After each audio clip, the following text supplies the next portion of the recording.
Gelée dans le contexte des manifestations des Gilets jaunes, la taxe carbone semble refaire surface et pourrait repartir à la hausse.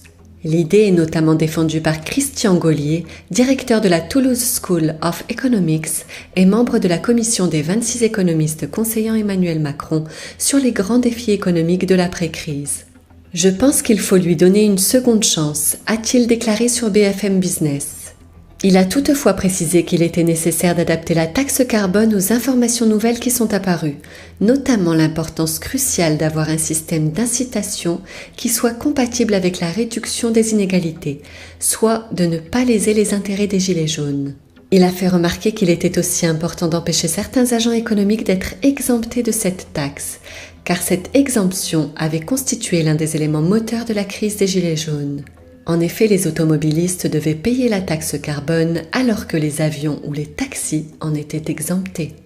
Dans un monde où les ménages pensent qu'on peut à la fois lutter contre le changement climatique, réduire les factures d'électricité et créer des emplois, c'est difficile d'aller leur dire en fait vous allez devoir payer votre électricité plus cher, vous allez devoir payer votre essence plus cher. Globalement, on est dans une situation où l'acceptabilité politique est limitée. Je ne mets pas le poids sur les politiciens, mais la situation aujourd'hui pour le politique est extrêmement délicate. Comment expliquer aux citoyens, qui sont aussi vos électeurs, qu'il va falloir se serrer un petit peu la ceinture pour le bénéfice des générations futures? Ça, c'est difficile.